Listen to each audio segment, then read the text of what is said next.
Hello guys, this is UniversalGiant. Welcome back for more of... Wait a minute, am I actually doing an introduction in the middle of a dungeon? Yeah, that's right, new recording session, and I sincerely hope that I don't sound raspy or tired or exhausted, because I think I'm starting to get a little bit of a cold. And I really don't like it when I get a cold, because it makes... I mean, I started talking like 15 seconds ago, my throat's already starting to dry out, but this is the only chance I think I'll have to record for the next few weeks, so... What has to be done will be done. And we know that's a blue rupee. Over there is the only thing we are interested in this entire section of the Arbiter's grounds. That is the big key. Except we can't get to it. Nor do we have a way of opening up the way to the boss either. And I have no idea what this thing is in the ground, but I'm sure it will be of some relevance soon. I'll tell you what though, this room down here, this tower in the ground, probably one of the most memorable for me, simply because of how long it takes. You can see the spiral thing in the middle. And how long this tower is. Now, which direction do we want to go? I think we want to go down first, but can I kill you guys, please? I saw Link wanted to do the mortal draw. There we go. I love killing two of those things at once. Let's see, pull it down. And that is the door we want to go through.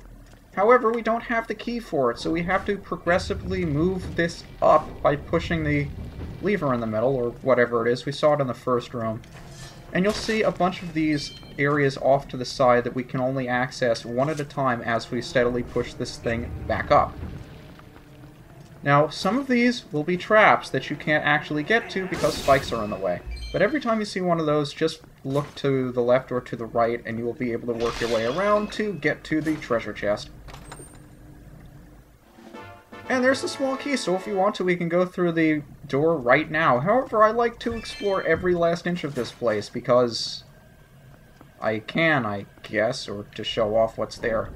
I don't think there's anything important, though. There may be rupees or something, but really that's it. I don't remember there being anything very important. No pose, no keys. There may be a few keys, but no keys.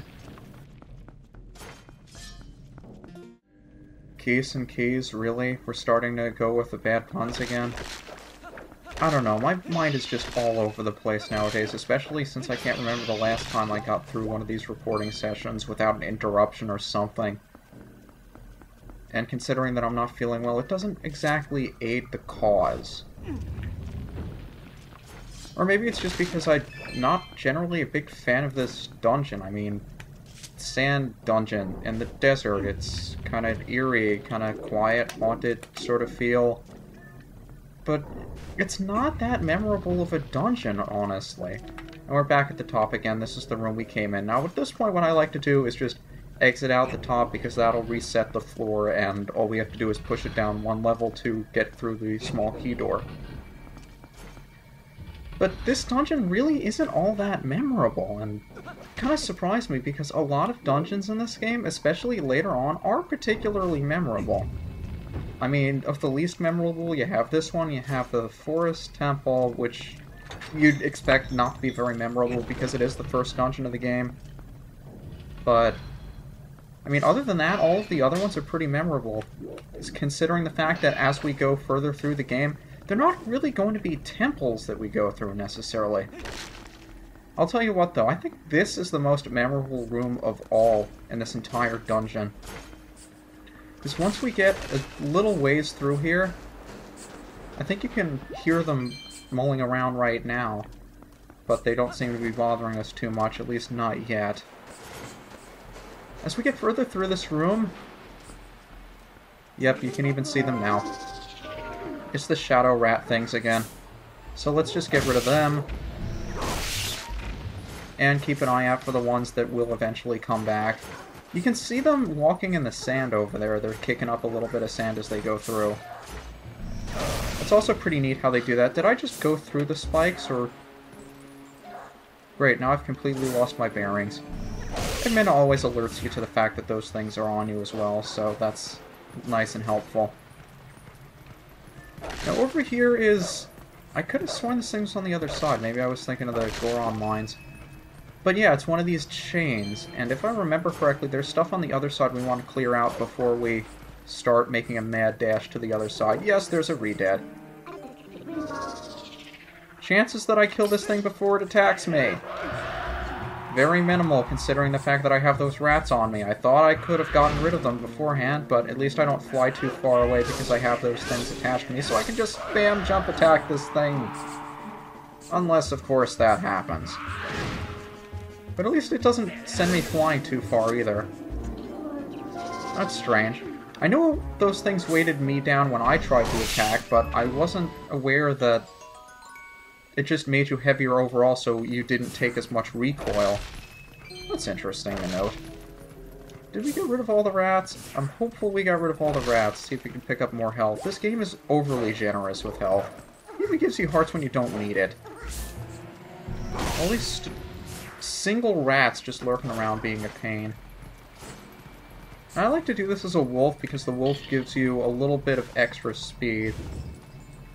At least I've found the wolf to give you a little bit of extra speed. So let's pull this out as far as we can go. And then, just like we did in the Goron lines, make a mad dash for the opposite side. This time avoiding all of the spikes in the way. And we get in over here. Yep. Plenty of time to spare. Now let's see if we can make it to this side, and there is nothing over here of note, of course. Let's see. Oh boy, now we get to this part with all the spinny things, spiky traps. I don't believe those actually have a name, they're just spiky traps. The whole point of this is to run across and not get hit. Of course, if you do, you take minimal damage, so it's not that important. However, we have more scarabs to deal with. Hello, scarabs. Everybody get over here, so I don't have to wait for you. And that kills them. Of course, they're still here, and I'm about to sink into the sand. Come on, buddies. I thought I got rid of most of you guys. Does the wolf not kill you? Okay, I guess the wolf doesn't kill you or something. I guess we have to do this with Link. I never tried that either. I never thought you actually needed to use the sword, but I guess you do. Okay. Well, let's wait for those things to pass by and continue forward. However, there is something behind us that would have been more helpful earlier on in the dungeon. It's Uku again. I think this is the latest she appears in any dungeon. And she would have been helpful at the time that I had to quit the last recording session, but she's here now, so if for some reason I absolutely have to quit, she'll make it easier to get back. Now, the reason they didn't give her to you earlier on is because, well, the furthest you would be from this room is 2 screens. You just have to go through the first room and through the room with the Stalkins, and then you're back in the main room again. But now that we're all the way back, deep down into the Arbiter's grounds, they figure it would be a real pain in the ass to have to get back here without her, so I guess... Or they could have just said, hey, I forgot to put Uku in the dungeon. Oh, let's just stick her in this room. And there are more scarabs over there. Let's just take care of you guys before I forget about you. And we have a spinning spike trap. That's just wonderful. Everybody loves spinning spike traps. Just like the one in the Shadow Temple! So many Ocarina of Time references. Hello, guys. How would you like a bomb to the face? What? You would? Really? Okay.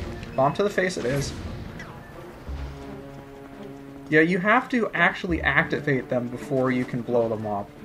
So get nice and close, then run away, then turn around, bomb arrow. And he is dead.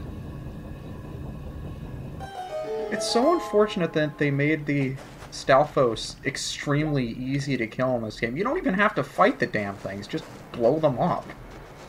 It's really disappointing. I mean, I pointed it out when I first encountered them, but maybe one of them I'll fight just for old time's sake. But you still have to kill them by making their remains explode. It's really disappointing. I wish you actually had to fight them as legitimate enemies.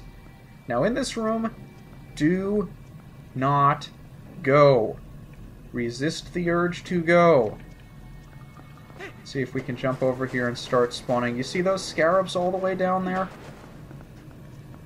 If you don't let those little guys come back here and catch up to you, there's no way you're going to make it across. At least I've never made it across without luring them over here.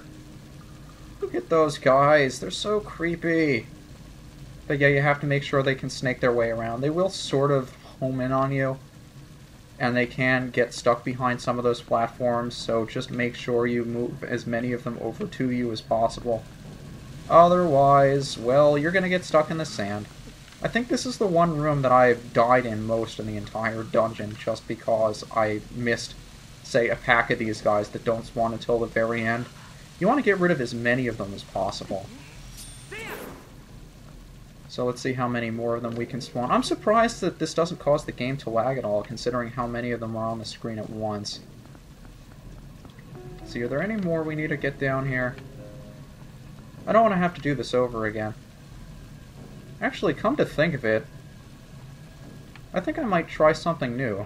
Something I haven't done before. I just like to wait for all of these guys to make their way over here. They take so gosh damn long. Gosh damn. First time I've ever heard that one. Gosh damned long. Okay, fine. You know what? There were a couple of stragglers, but let's not deal with them. I've never tried actually using these. Maybe this is what they intended for you to do.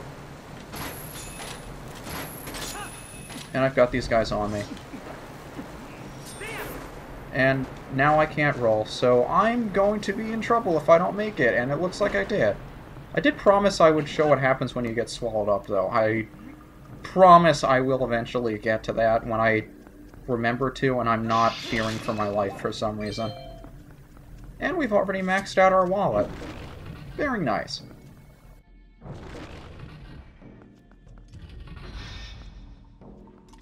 Well, we know what that means.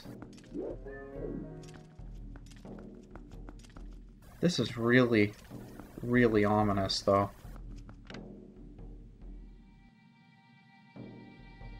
That doesn't look like it's of this world, does it? Well, I guess we have no choice. I guess we'll release the sword.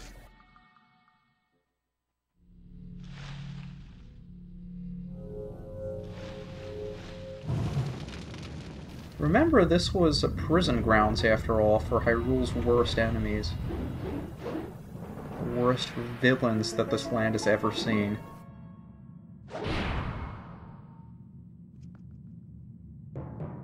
Can't exactly see it. I suppose we should use our senses as a wolf.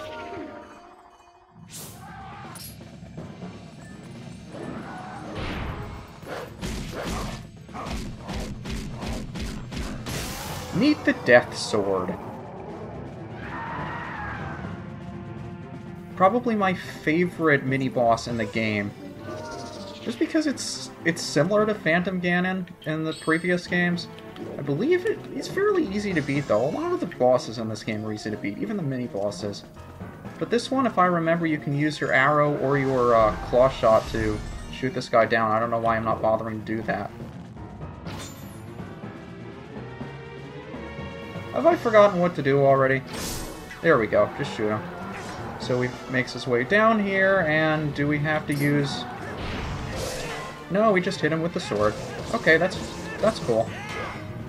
I can't believe I forgot how to fight this guy. I mean, a lot of these mini-bosses, a lot of the bosses... At least I remember how to do most of the bosses in this game.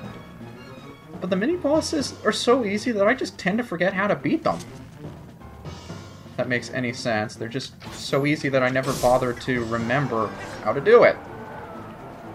Just another one of those tasks that you can't do... I mean, you can do them mindlessly, so you don't bother wasting memory on how to do them. I guess it's true of a lot of daily routines, too. I mean, you forget what you do when, so if you have to consciously think about it, you're kind of stuck, you're at a loss, you don't quite know what to do. It's like if you get yourself into a routine like, okay, I'll get dressed, I'll brush my teeth, I'll have breakfast, and for some reason you don't have to do one of those things, you completely forget what it is you're supposed to do next. And he disappears again, so we have to turn into a wolf and find him. And just like the pose, we wait for him to materialize before we can attack him. And just repeat the process. I think the music cuts out whenever he turns invisible, too. That's pretty interesting. I also seem to remember that you can use the claw shot to bring him down in addition to the bow and arrow, which is nice, considering you may not have arrows with your bow all the time. Too bad we can't try that out, though, because he's dead. And just like the enemy who I can't name from Majora's Mask, when he dies, he explodes into a bunch of tiny little bats that fly out a hole in the ceiling. What is the name of that guy? And that opens up the way out, which, of course, we... Oh, we can't actually just walk right out the door without getting the weapon? That's kind of weird. Also, even though I've never played Metroid Prime, now that I have seen it, doesn't this remind you of, what is that guy's name? It's the plant guy, Or is it the... See, here I go, trying to make references to games that I've never played before, and I completely lose track of what it is I'm trying to say. It's the guy that you have to use the... You know what, I'm not going to bother. We have the spinner, and this is the first of the gimmicky weapons we're going to get in this game. It's very difficult to explain in words what this thing is useful for. Instead, let's just pull it out and use it. Look for a spinner track along the wall here, activate the spinner, and go for a ride. This is 90% of its use. And it's very limited, considering you can only use it in, well, places that have spinner tracks, and a couple of other places that you can't really use it to attack with. It's just sort of spinning around like a top, like a toy. Eventually, you'll run out of steam, run out of speed, stand in place, and then not be able to do anything. So it's not very useful as a weapon.